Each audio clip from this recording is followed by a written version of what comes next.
Every day, 24 hours we get in hand, and how we spend it is left to us. We have to make effort to remember His name, and that will be met with by grace, and that alone can take us near God. Now, Bhagwan has given us a wonderful prescription of His name, a name equipped with His power, grace and presence. Let us remember, the minute we call out the name, He is instantly present. Whether you know it or not, whether you are aware of it or not, He is there. And He is aware of your thoughts, feelings and prayers. And He does the needful. Now, when we chant His name, the vibrations produced by the name, how do they act upon our body, mind, intellect and the spirit? To know all this, we need some background. We know that right at the center of the body, that is from the Adam's apple and from the navel.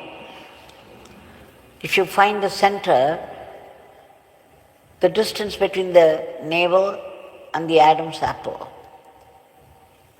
you find the center of this, and that is where the spiritual heart is seated.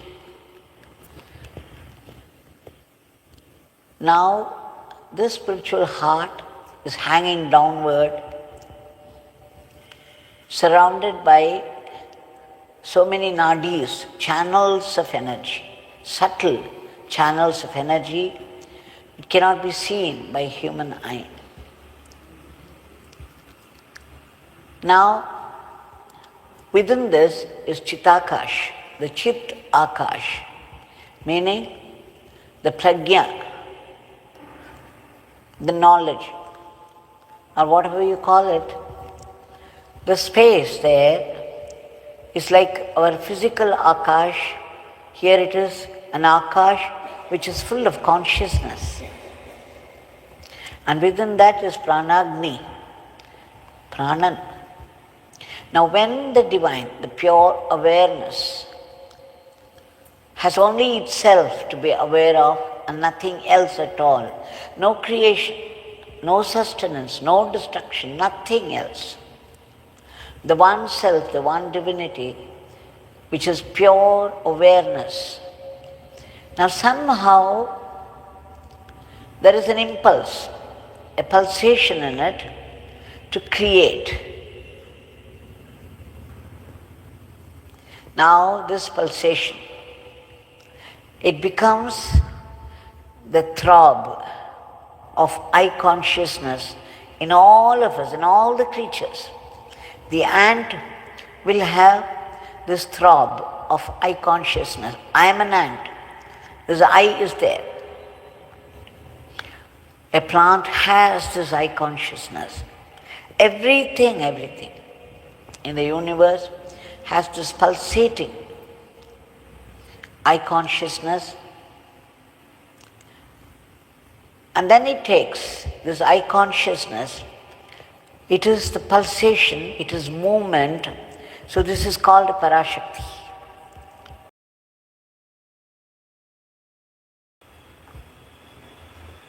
Now what does it do when we chant?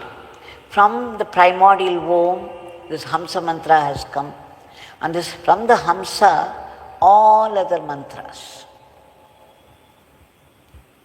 When there is no creation at all the sounds and all the pranas, the restless manifestation of the pranas, they are all there, the primary I consciousness, and they don't manifest, unmanifest. It's called the potential. Now it manifests as prapancha, as your in and out breath in the creatures. So this prana, from which the Hamsa mantra comes, it gives rise to all other mantras. Om Namah Shivaya, Om Namo Narayanaya. These mantras all come from the Hamsa mantra. The Hamsa mantra comes from Om, the primordial sound. It's called Shabda Brahman. So you see, the sound has power.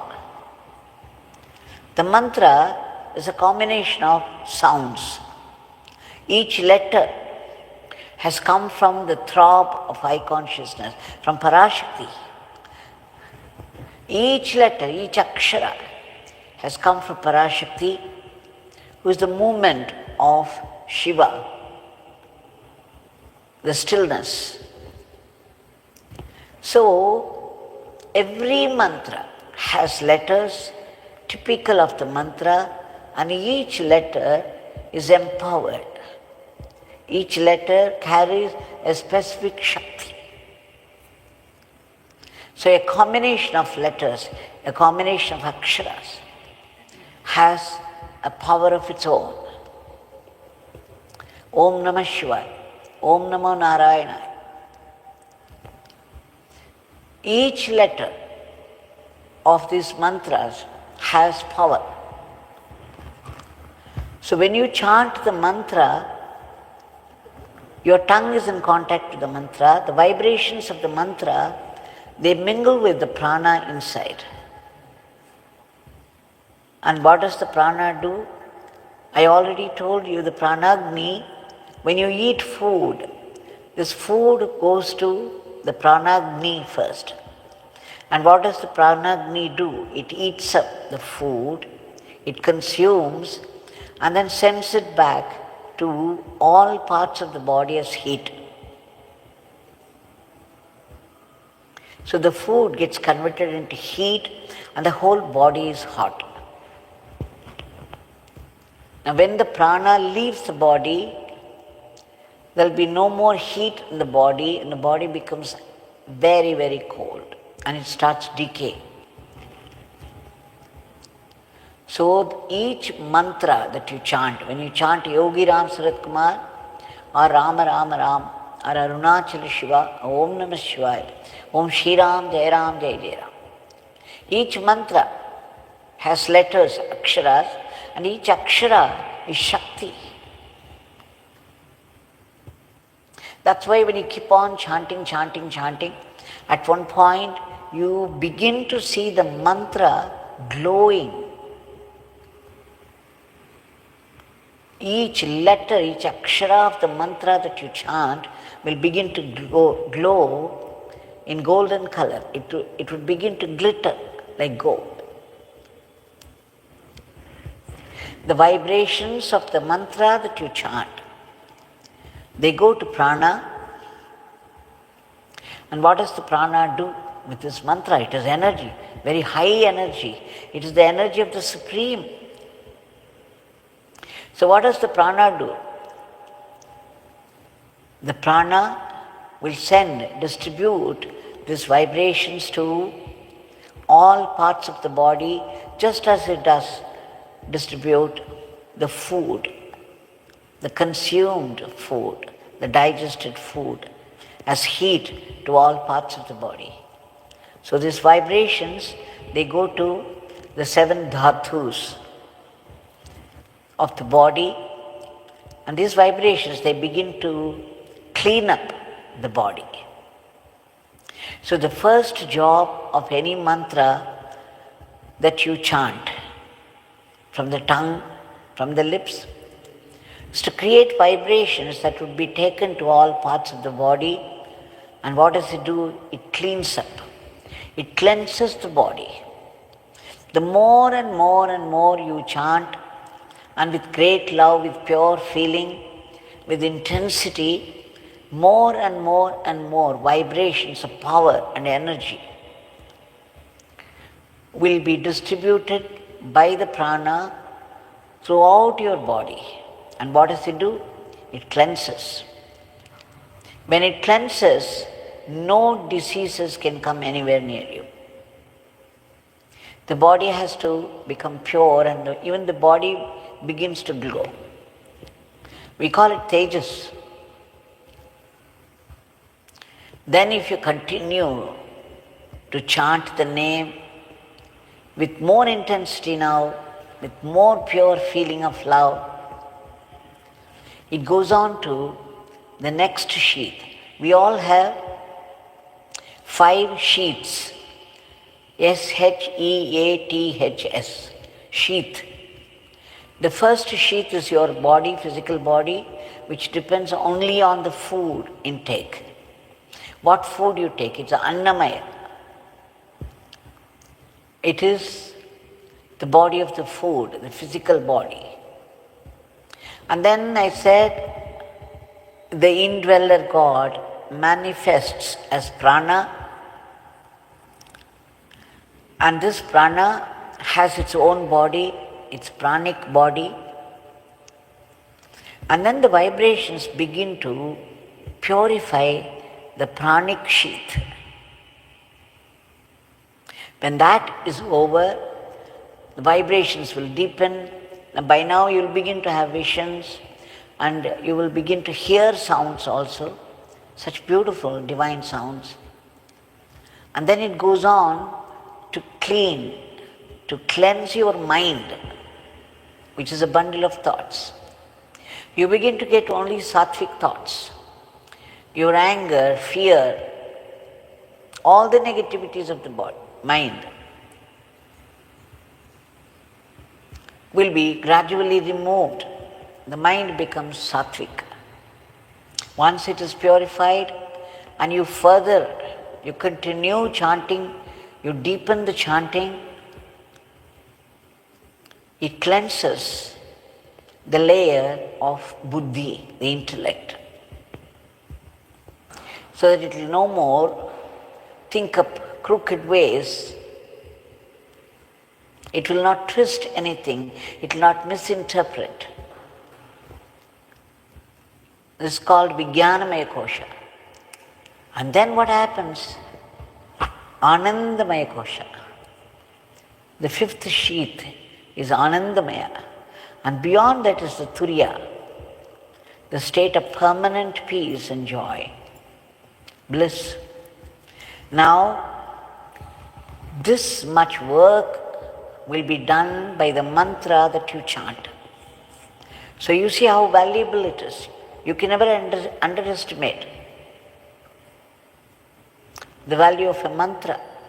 All that you have to do is go on chanting and chanting and chanting with the deep longing for realization of the Supreme. O Lord, please reveal yourself to me. All I can do is repeat this mantra, even that without love, without any pure feeling. But you take me out of your love. You guide me, you lead me to yourself, to your revelations. So you keep praying and chanting and praying and chanting. In Bhagavad Gita, Krishna says, among the yajnas, the fire sacrifice, I am the japa yajna. So it is Krishna's glory, Krishna's power. Japa has Krishna's power, Shiva's power, Yogi Ramsuratkumar's power, Narayana's power. The supreme power. So, knowing that the Nama purifies, cleanses all sheaths of the body, the being. And finally, when we reach this Anandamaya Kosha, then it is Samadhi. So that is why Bhagavan said, chanting the name is prayer, chanting the name is surrender, chanting the name is Samadhi. Chanting the name is Samadhi. So you just have to go on chanting. You don't have to pray, but all your priorities will be fulfilled. And you continue chanting and chanting and chanting, you will begin to accept everything as grace, and that will finally turn into complete surrender to the will of God. And what does it do in turn? You continue chanting, and then one day you just sit in one place and deep meditation happens, and then samadhi. Such is the glory of the name. Especially the Guru given mantra is empowered by the Guru, by the Supreme. That's why Bhagavan says, not a single nama goes waste. Every nama does its work. Why? Every letter of every nama, the divine name, is empowered, is Shakti. And a combination of these letters can cleanse faster than we think and elevate our mind to the highest. So with all this, let us keep on chanting the name and serve Bhagavan in all ways with joy. There must be joy in nama chanting, there must be joy in seva. And every karma that you do it chanting the name. And chanting the name adds life to the karma. And karma turns into dharma. So remember all this.